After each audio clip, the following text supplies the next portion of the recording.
Welcome to today's show on the Best of Raleigh, your guide to luxury living here in the Raleigh area. I have got an incredible guest with me today. We're talking about something that is a little bit different than some of the other shows we've done, but nonetheless, it's even more important than any other show that I think we've ever done. I've got the executive director of the Realtor Giving Network with me today, Heather Thompson.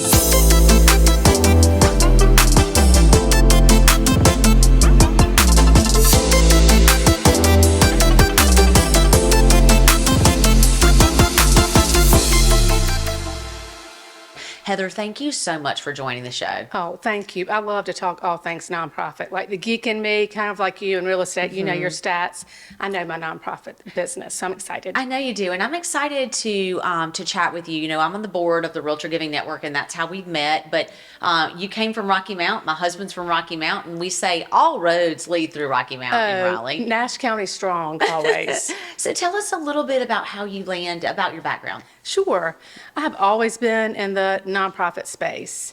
Bottom line is philanthropy is the marketplace for love. It's a place where no one else is fulfilling those needs, and nonprofits come to the rescue. And I've just always been fortunate enough to be in a place where I can help neighbors in need, but then I do it through great people like you who have a passion for it and can redirect those resources to help our neighbors. So how did you land at the Realtor Giving Network? Okay, well, all good roads lead to Rocky Mount, but I say all good people are realtors. Oh, I like that. I got divorced and I decided, okay, I need to make my next best step. And my sweet friend Molly Owen was on the board. I know, she's amazing. She was on the board at the Realtor Giving Network, and they didn't have a director. They didn't really have anybody running it. It was more kind of volunteer driven. She said, Heather, I think I've got a job for you. And that's 7 years ago, and here I am. And you've done a great job. You've taken it through a complete rebrand. So walk us through a little bit of the evolution of the Realtor Giving Network, and then we're going to tell you what it's all about. Sure.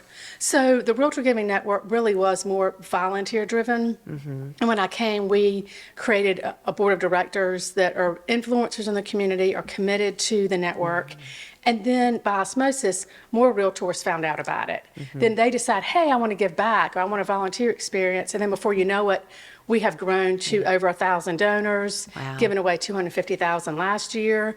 But my goal is always to really invite people to give with wild abundance. Because I think if you can give 25, you can give 50, and then eventually the Realtor Giving Network will give away $1 million a year. And I love that that's your goal. The first time that I met you, you told me that your goal was for the Realtor Giving Network to give away $1 million a year. And I thought that was so special because almost all of the money that we collect is being given.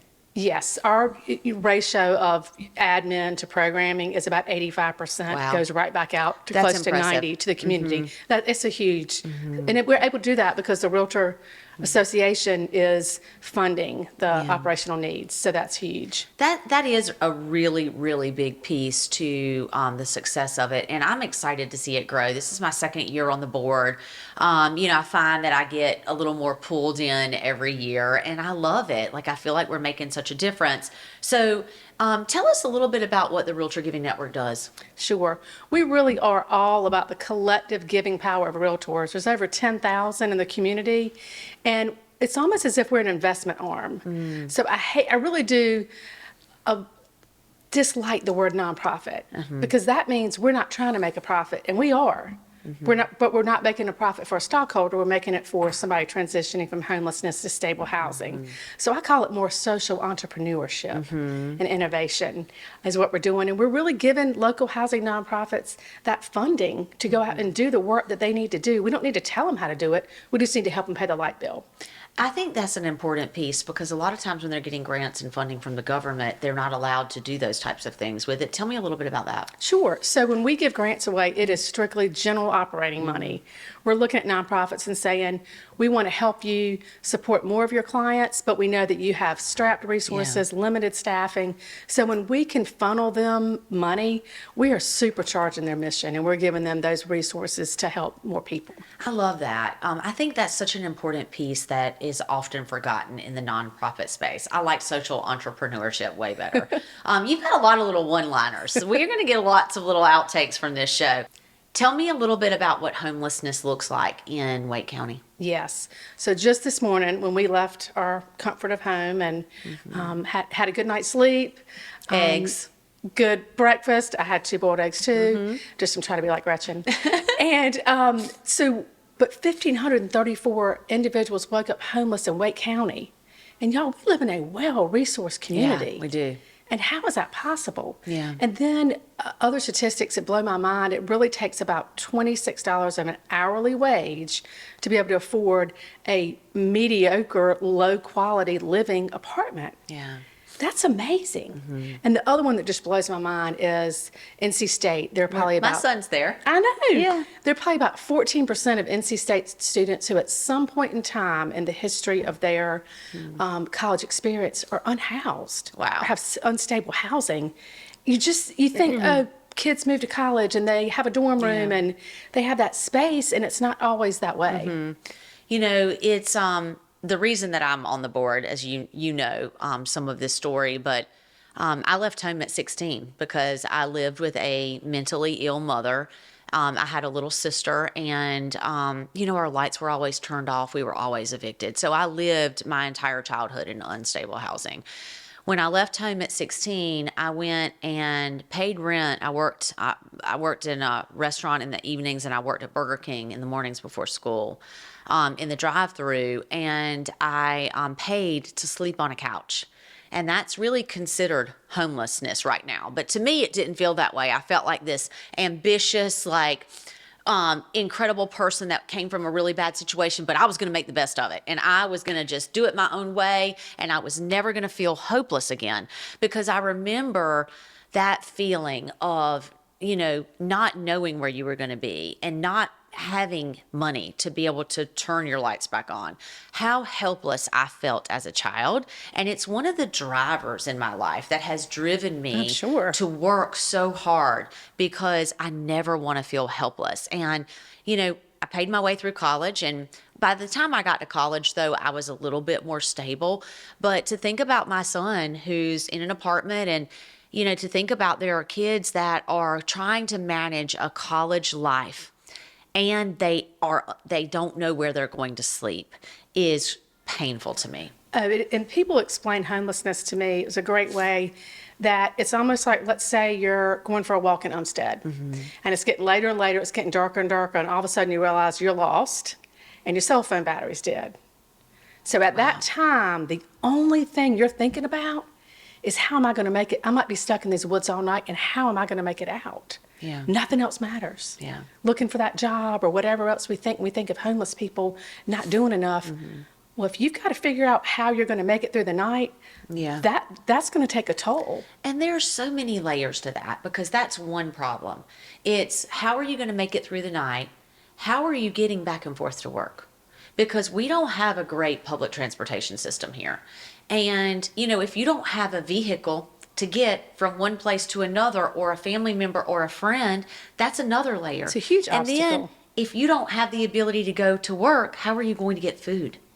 Yeah, it's just this vicious cycle. Yeah.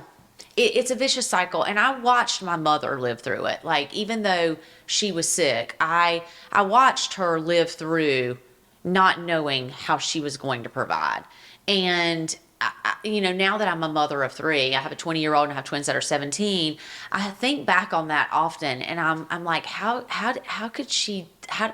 was she able to live? Like, how was she able to even look at her children and think, I'm not going to be able to provide for them?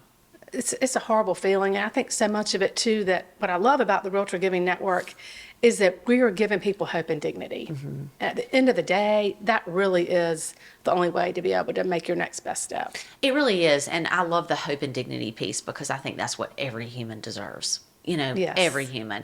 So, Heather, tell me a little bit, like, if you were going to give an elevator pitch to someone on the Realtor Giving Network, and for those of you listening, you don't have to be a realtor to give.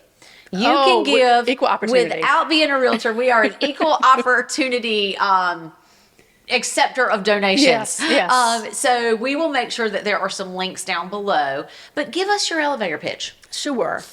What I always say is that a lot of times people don't know how to help. Yeah. They know there are problems out there, but they need a resource. I think realtors provide a curated concierge experience for your clients. So the Realtor Giving Network wants to provide that to realtors and give them a vehicle to give back. And we make it easy and we make it impactful and meaningful. That's an important piece of it, because we met a little earlier this week and she came in and said, I want to be your giving concierge. What was it you said? Yes, there you go. You're giving concierge. And I was like, girl, you're talking my language now. Let's figure out how we can work all this out. And we did, because as the Coley Group, we give 5% of everything we make back to the community that we love, that supports us so much. And homelessness is a really important thing to me. And I think as a realtor, we're putting people in homes all the time. Thinking about those people who don't have that same opportunity is important. And we laid out a plan for our team that she has structured for us, where we're doing some events, we're taking part in some things, we're doing some volunteer opportunities, and we're giving transactionally on every single transaction. And that infusion of money enables me, when I get a call from a nonprofit, guess what? I get to say yes, because of generous realtors like Gretchen. The power in being able to say an immediate yes to a nonprofit, knowing that literally later on that day, they're most likely going to implement whatever it is they needed, it's transformational. It really is. So I appreciate so much everything that you're doing, and we've got way more for you to talk to Heather about. But if you are watching this, listening to this, and you're liking the value that you're getting from it, you're liking what you learn, give us a follow, and we would so appreciate it if you would give us a review. Even just a 5-star would help the show so much, and really enable us to continue to do this and feature amazing people and amazing businesses that you need to know in the Triangle. So Heather, how are realtors giving to neighbors in need? In a plethora of ways. One is, a lot of times realtors, if they want to give a closing gift, I always say, now your client might not like that same red wine you do, or they might not like that scented candle, but I guarantee you they'll appreciate if you make a donation to the Realtor Giving Network for every closing. And realtors also want to be hands-on. Y'all do that all the time. You go into homes, you help people curate them. So we have opportunities where people can furnish apartments. This year, we're going to furnish our 100th apartment, which means that people who've left the homeless shelter and they finally found housing, guys, there's no pod, there's no furniture waiting for them. They're going to move into a space, and realtors are going to come in and furnish that apartment top to bottom. We're doing that this year. Yay. I'm excited about that piece. And I want to talk a little bit about some of the events that we have coming up where there are opportunities to be involved in a fun way of giving. We got Hoops for Hope coming, right? Yes, we got Hoops to End Homelessness coming up, and guys, it's a $20 raffle ticket. And then you have a chance to win up to $500. But more than anything, when people do this together, we're going to be able to give $10,000 to the Women's Center. I love that.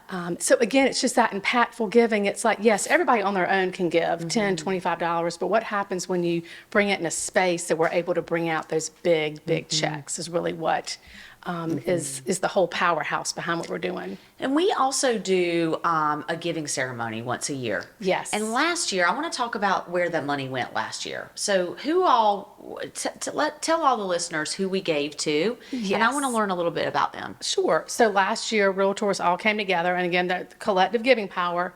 We gave money to CASA. They're a local group in town, and they help individuals gain access to affordable housing.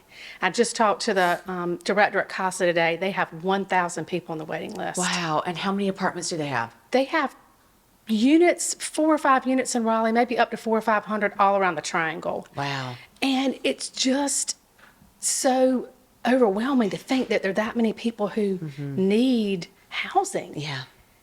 And we also, at that event, to have all these realtors in one room together and to hear the stories of the people we're helping, it's just, I don't know, I think at the end of the day, people want to feel good about what they're doing. They want to understand what their money goes to, and that's just an amazing event. It's a sight, because you got all the top people in the Triangle all excited about the same thing. Yes. And CASA is amazing because part of what they do is they give permanent housing.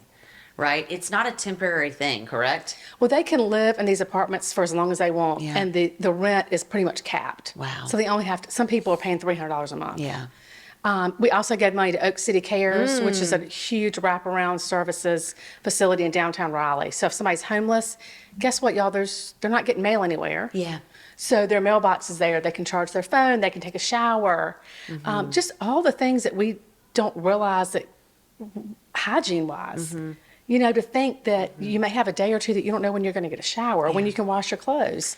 The wraparound services are such an important piece. You know, I was on the board of Life Skills Foundation in Durham before Realtor Giving Network, and I love the fact that they taught classes on budgeting, how to grocery shop, how to cook. You know, you just don't realize, and I didn't realize for myself that growing up the way I did, like I didn't learn all of those skills. Like I never knew how to balance a checkbook until I went to college.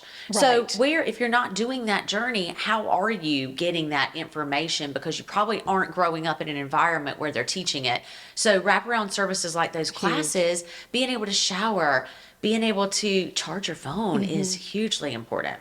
Yeah. It is. And also, too, the fact that even something as simple as when we know in our homes, you change the air filter. Well, when some of these families move into homes, when we go in, we realize that they need tutorials on that, on home maintenance and budgeting for meals and not eating out and using a crock pot. Yeah. Just things that will help them be able to be more financially secure. That's an important piece to getting them from dependency to independence. Yes. And getting people to be independent and have that hope and dignity is always the goal. Indeed. And it's really the only way to enable somebody to move forward. Yeah. If you don't have the basics and you're so worried about being able to sustain that, it's really hard to look further down the road than that. Yeah. Just your next best, your next meal. You know, just in this conversation, I had this thought that maybe some people are thinking, like, the problem seems so big. It seems too big to fix. Yes. That's not true, though. No, it's not. The problem, it is massive in scale, but when you've got different entities and different nonprofits approaching it in different ways, they are able to help more individuals because no nonprofit is competing with the other. Yeah. They're providing services that are going to make people, find housing secure is really what we're looking for.